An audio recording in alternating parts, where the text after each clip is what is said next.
Assalamualaikum warahmatullahi wabarakatuh. Pada kesempatan ini Bapak akan menjelaskan materi yang pernah Bapak kirim ke grup, yaitu tentang pemrograman dasar. Sebenarnya materi ini menurutnya saya akan menjelaskan pada saat tatap muka, tapi karena ada beberapa hal menyebabkan tatap muka itu tidak dapat dilakukan dalam waktu dekat.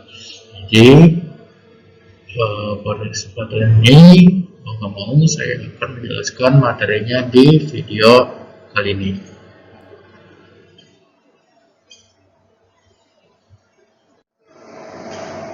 Nah, yang pertama di sini yang akan saya jelaskan adalah pengertian Java. Saya sudah pernah menjelaskan ini ke kalian pada waktu saat pertama kali tatap muka.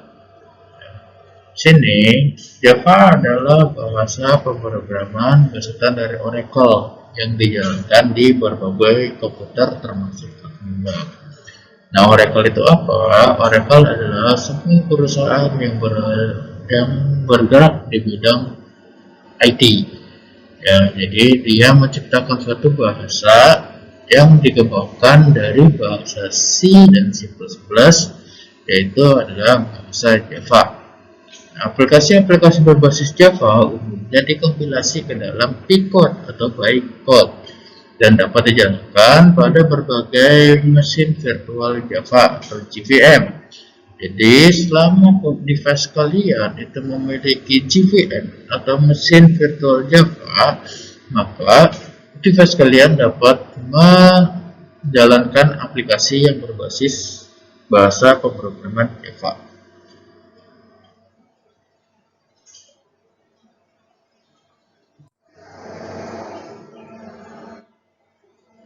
Nah, di sini daftar paket standar yang ada di dalam Java.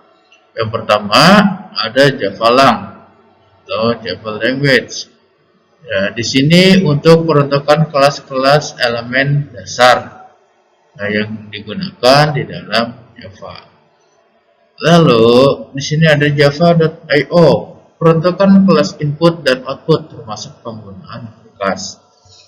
Jadi pada dasarnya defaultnya tanpa menggunakan paket atau library yang ada, Java hanya dapat menampilkan teks saja dan melakukan operasi aritmatik dan logika.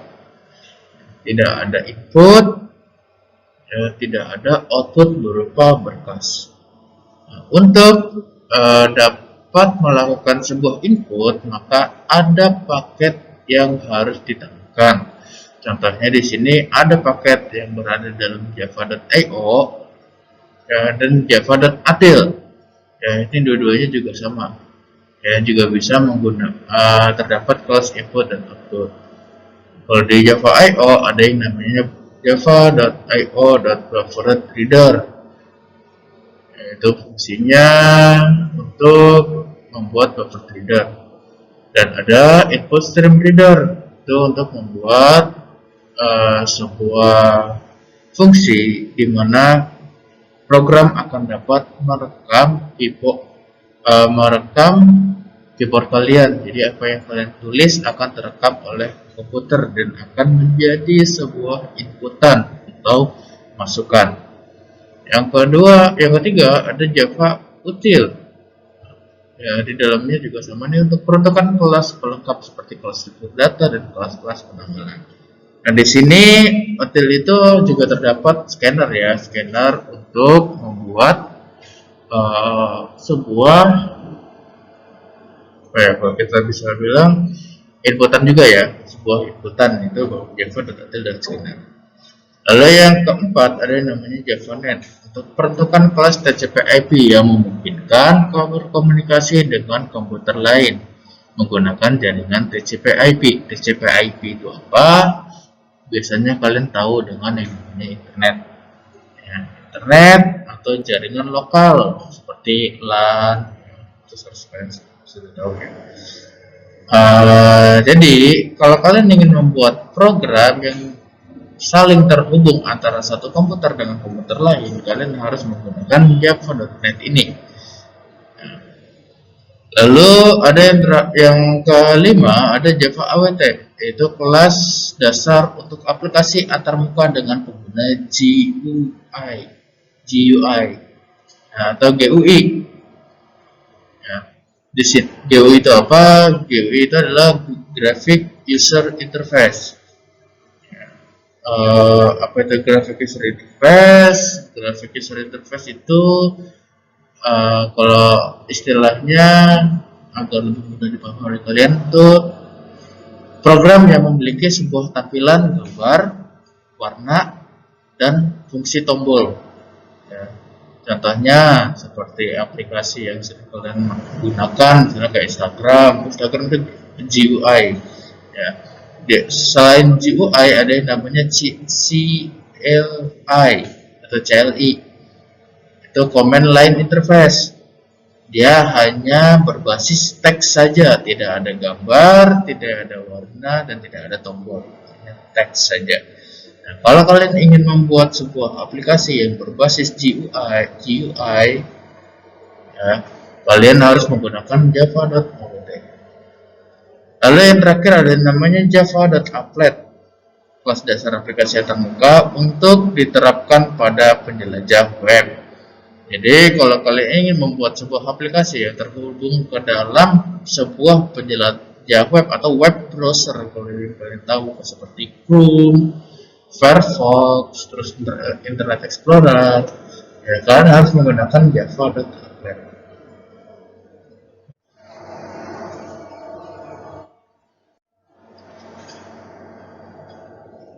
Di sini ada contoh program sederhana mencetak kalimat hello world. Ini sudah pernah saya jelaskan ya kepada kalian. Sudah pernah saya berikan contoh kepada kalian saat tatap muka di Zoom. Ya. Di sini ada class program. Ya. Nah, sebenarnya kalau untuk membuat hello world tidak perlu menggunakan ini ya. Ini tidak perlu nih. Atas ini kalian hanya butuh menggunakan ini saja. Nama class harus sama seperti nama class yang kalian buat saat pertama kali, dan huruf besar huruf kecilnya pun harus sama, nggak boleh beda. Kalau dia besar saat di awal, berarti di sini juga harus besar. Tapi kalau dia kecil saat di awal, dia pakainya juga kecil harusnya, nggak boleh beda. Kalau beda, karena di Java ini dia ada yang namanya case sensitive. Jadi dia sensitif terhadap huruf besar dan huruf kecil. Jadi nggak boleh salah. Yang kecil harus kecil, yang besar harus besar. Contohnya di sini ada system.out.println. Di sini sistem S-nya besar. Kalau misalnya kamu menggunakan sistem S-nya kecil, maka si sistem ini tidak akan dapat dijalankan atau akan terjadi error saat penulisan program. Yang itu. Nah, di sini si system.out.println adalah bagian dari public static void main, ditandai oleh tanda kurung kurawal. Saya hapus dulu ya. Diawali oleh tanda kurung kurawal ini. Tanda kurung kurawal. Nah, public static void main atau method main-nya atau fungsi utamanya itu berada di dalam class program. Ya. Biasanya tutup kurawal dan buka tutup kurawal itu jumlahnya sama. Nah, 1, 2, ini 1, ini 2, pasti sama. Dan untuk pasangannya, yang ini pasangannya adalah yang paling luar. Jadi yang paling depan pasangannya yang paling belakang. Yang kedua dari depan pasangannya berarti yang kedua dari belakang. Selalu seperti itu. Ya, nggak pernah berubah. Nggak akan berubah. Lanjut lagi. Di sini ada struktur dasar program Java. Struktur dasar program Java secara umum dibagi menjadi 4 bagian. Pertama ada deklarasi package. Ada import library, ada bagian class, dan ada method main. Yang mana aja bagiannya? Nah, seperti ini. Ini fungsi kontaknya.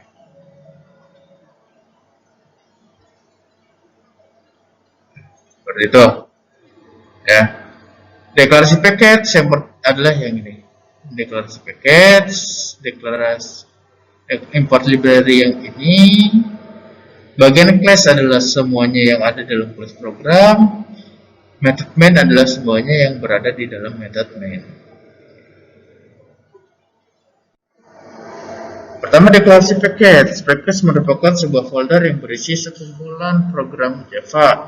Deklarasi package biasanya dilakukan saat membuat program atau aplikasi besar. Jadi kalau kalian ingin membuat aplikasi yang dapat dijual atau aplikasi yang besar, kalian harus menggunakan namanya deklarasi package.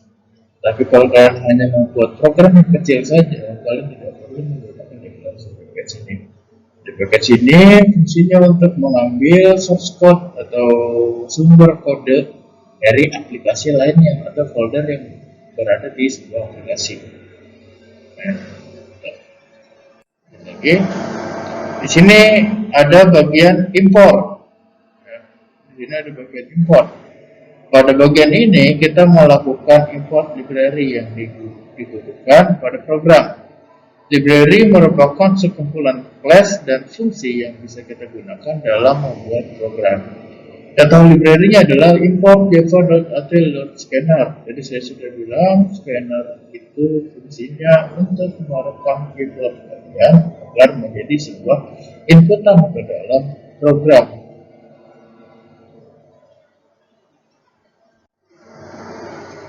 Lalu ada bagian class.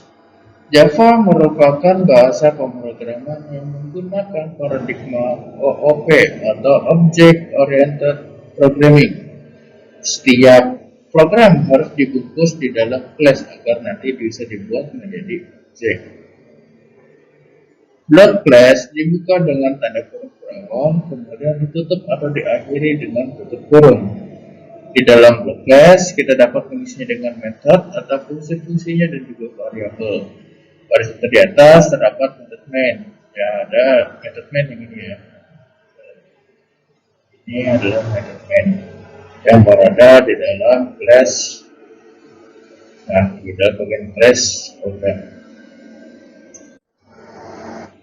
Method main atau fungsi main merupakan blok program yang dieksekusi pertama kali. Ini adalah entry point dari program. Method main wajib dibuat. Kalau tidak, maka programnya tidak dapat dieksekusi. Jadi, yang akan dijalankan oleh program atau komputer adalah yang shortcut yang berada di dalam method main. Jadi, kalau tanpa ada method main, itu program tidak akan dapat berjalan. Walaupun kamu sedang menulis coding misalnya ya beribu-ribu baris, tapi kalian tidak menggunakan method main, maka program tersebut tetap aja tidak dapat dijalankan, tidak ada hasil yang bisa ditampilkan oleh si program. Jadi method main ini wajib ada di dalam semua program berbasis Java. Nah, di sini Java itu memiliki case sensitif. Tadi saya sudah bilang di awal, Java itu memiliki case sensitif. Java bersifat case sensitif, artinya huruf besar atau huruf kapital dan huruf kecil dibedakan. Jadi, walaupun tulisannya sama, hurufnya sama, tapi besar kecil yang berbeda, itu akan dianggap berbeda oleh si program Java. Contoh, di sini ada variabel. Di sini ada variabel yang bernama nama ya, bertuliskan nama. Nah, yang kedua juga nama dan yang ketiga juga nama. Yang membedakan hanyalah yang satu itu menggunakan huruf kecil semua, yang kedua itu menggunakan huruf besar di N-nya, yang ketiga adalah huruf besar semua. Nah, sebelum kita lanjut, kita bahas dulu apa itu variabel. Variabel adalah sebuah identifier yang kalian buat untuk mewakili isinya, yang digunakan untuk menyimpan sebuah nilai yang akan digunakan di dalam program. Dan ingat, fungsinya adalah menyimpan sebuah nilai. Kalau kalian biasa belajar matematika, biasanya ada rumus P kali L misalnya. Terus di bawahnya ada keterangan P sama dengan 15, L sama dengan 12. Berarti nanti rumusnya jadi misalnya 15 dikali 12 karena P kali L. Nah, di sini pun juga sama. Ya, variabel di sini memiliki sebuah nilai. Yang pertama ada variabel nama. Ya, variabel nama dengan isi petani kode dengan menggunakan spasi. Yang kedua ada nama petani kode tanpa menggunakan spasi dengan nama N-nya besar. Lalu ada nama dengan huruf besar semua dan isinya adalah petanikode.com.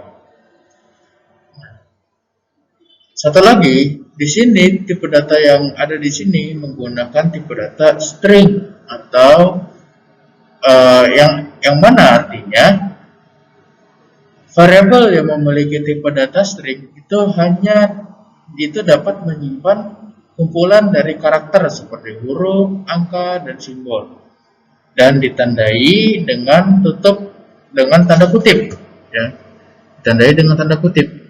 Tanda kutip di sini artinya adalah string. Jadi kalau kalian ingin menuliskan sebuah string atau mengisi nilai ke dalam variabel yang bertipe data string, kalian harus menulisnya di antara tanda kutip 2. Kalau tidak, ini akan salah. Ya. Lanjut lagi. Yang di sini ada system.out.println nama. Nah, ini berbeda dengan yang hello world, di mana kalau yang hello world di sini pas ada tanda kutip 2, sedangkan di sini ada. Apa perbedaannya? Kalau yang hello world, perbedaannya adalah dia mencetak string atau mencetak apa yang tertulis di dalamnya ketika kalian menggunakan tanda kutip 2. Contohnya di sini misalnya kita pakai tanda kutip 2 nama seperti yang saya gambar di situ. Maka yang tercetak adalah tulisannya nama yang akan tercetak. Padahal yang kita harapkan yang tercetak adalah isi dari variabelnya, nilai dari variabelnya. Maka dari itu, kalau ingin memanggil isi dari variabel, tanda kutipnya harus dihilangkan dan ditulis hanya nama variabelnya. Kalau seperti ini, artinya yang dicetak adalah isi dari variabel yang ada di sini, di mana isinya adalah petani spasi kode. Lalu baris kedua di sini ada nama dengan N besar, maka yang tercetak adalah petani kode tanpa spasi. Lalu di sini ada nama dengan huruf besar semua, maka yang tercetak adalah petanikode.com. Lanjut lagi. Nah, ini ada macam-macam tipe data pada Java. Yang pertama ada char atau tipe data karakter. Contohnya Z. Maksudnya apa? Char ini tipe data yang dapat menyimpan karakter apa saja seperti angka, huruf, dan simbol. Dengan syarat hanya dapat menyimpan satu digit saja, satu huruf saja, satu simbol saja. Sini contohnya Z, misalnya ada lagi A atau simbol add atau 1, 2, 3, 4, 5 sampai 9. 10 nggak bisa karena kalau 10 sudah ada 2 digit di situ. Jadi cara itu dapat menyimpan apa saja asalkan dia hanya satu digit. Lalu di sini ada int atau kepanjangannya integer. Integer int ini berfungsi untuk menyimpan angka atau bilangan bulat Contohnya 29, 13, 12, 15, 20, dan seterusnya. Yang mana itu adalah bilangan bulat, bukan pecahan. Lalu ada float, itu untuk menyimpan angka juga, tapi khusus untuk bilangan desimal.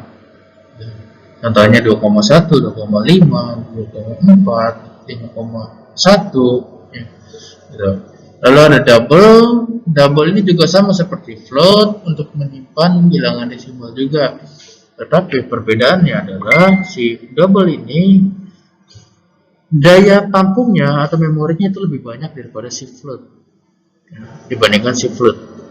Kapasitasnya lebih besar. Lalu ada string yang tadi saya sudah jelaskan, adalah kumpulan dari karakter yang membentuk teks, contohnya hello world. Lalu ada boolean, tipe data yang hanya dapat diisi oleh tulisan true or false, benar atau salah. Note, di sini tipe data adalah klasifikasi jenis nilai yang diberikan kepada variabel untuk menentukan jenis nilai yang dapat disimpan oleh variabel. Jadi kalau misalnya variabel itu bertipe data char, artinya dia dapat menyimpan karakter dengan satu digit. Lalu misalnya kalau ada variabel yang tipe datanya int, atau maka dia hanya dapat menyimpan bilangan bulat saja. Kalau misalnya ada float, misal tipe datanya float ke dalam variabel, maka dia dapat menyimpan bilangan desimal dan seterusnya. Di sini ada aturan penulisan variabel. Pada dasarnya kalian saat menulis sebuah variabel itu penentuan nama variabelnya terserah kalian, bebas, ya, asalkan tetap mengikuti kaidah-kaidah yang ada atau aturan-aturan yang ada, di mana aturannya adalah yang pertama, nama variabel tidak boleh menggunakan kata kunci dari Java atau keyword. Contohnya seperti tadi kita sudah belajar tentang system.out.println. Kalau kalian menggunakan system.out.println sebagai nama variabel, itu tidak akan bisa karena system.out.println memiliki sebuah fungsi di dalam program Java. Nah, kata-kata yang lainnya ada seperti if, for, switch, dan lain-lain. Itu nggak bisa digunakan dalam pembuatan variabel ataupun pembuatan nama class. Yang kedua, nama variabel boleh menggunakan huruf angka 0 sampai 9 dan garis bawah dan simbol dolar. Artinya, variabel ini kalian dalam membuat variabel boleh menggunakan huruf, angka, dan simbol. Tetapi khusus untuk simbol hanya dapat menggunakan underscore dan tanda dolar. Tapi disarankan untuk tidak menggunakan atau menghindari simbol dolar dan underscore. Nah, selanjutnya nama variabel harus diawali dengan huruf kecil karena Java menggunakan gaya camel case. Kenapa namanya camel case? Camel itu artinya adalah unta. Nah, dimana artinya variabel Java di sini mengikuti seperti punuk unta ya. Kecil di depan, gedenya yang di belakangnya besar. Ya, contohnya di sini misalnya ada dua suku kata. Di sini ada dua suku kata adalah nama variabel. Kalau untuk penulisan variabel yang berarti menjadi nama, n-nya kecil, ya huruf besarnya kecil, huruf depannya kecil maksudnya. Lalu yang kedua ada variabel, huruf besar, huruf depannya besar, dan seterusnya. Misalnya ada tiga suku kata, berarti yang suku kata pertama itu kecil, kedua besar, ketiga juga besar, dan seterusnya seperti itu. Nah, di sini ada cara untuk deklarasi variabel. Di sini ada beberapa cara untuk mendeklarasikan sebuah variabel. Jadi variabel itu sebelum digunakan harus dideklarasikan terlebih dahulu. Diberi tipe data, diberi variabelnya, dan diberi nilai. Atau kalau untuk diberi nilai itu nggak wajib, karena nanti misalnya ada inputan yang akan diisi ke dalam variabel kosong tersebut. Datanya di sini ada string nama sama dengan tanda kutip waktu perdana, tanda kutip titik koma. Kalau di sini ada int nilai sama dengan 80. Nah, di sini perbedaan integer dengan string adalah kalau kalian menggunakan string di situ untuk isi variabelnya wajib menggunakan tanda kutip karena untuk string. Tapi kalau untuk integer, untuk yang berhubungan dengan angka, itu tidak harus menggunakan tanda kutip, hanya isinya saja. Contoh di sini int nilai adalah 80. Nah, jadi seperti itu. Ini cara yang pertama. Lalu cara yang kedua, ada string nama int nilai nama sama dengan perdana nilai 80, di mana artinya pendeklarasian variabel dan pemberian nilai atau inisialisasi ke dalam variabel itu dipisah. Jadi namanya yang deklarasinya di atas, setelah deklarasi selesai baru diberi nilai. Konsep yang ini yang biasa digunakan oleh para programmer. Kenapa? Karena lebih mudah dan lebih rapih untuk di dalam coding yang digunakan dengan cara sebelumnya. Lalu yang ketiga, ini adalah cara yang paling tidak disarankan, tapi tidak disarankan. Karena di sini kalau kalian lihat juga tidak terlihat rapi di sini ya. Di sini string sama seperti yang pertama, cuma dia tambahin garis, tambahin dua variabel.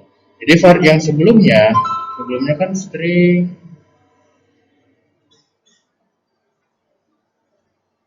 nama.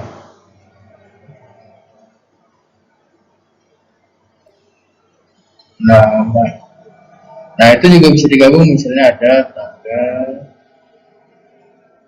alamat.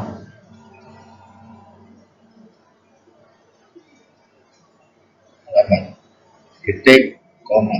Jadi satu baris ini ya, satu buah tipe data bisa digunakan oleh beberapa variabel. Sama seperti halnya kayak gini ya. Satu tipe data variabelnya ada dua. Tapi ini tidak disarankan, lebih baik menggunakan. Oke, itu saja. Terima kasih. Sekian. Mohon maaf jika ada penjelasan yang kurang jelas, nanti bisa ditanyakan ke saya secara japri atau secara langsung untuk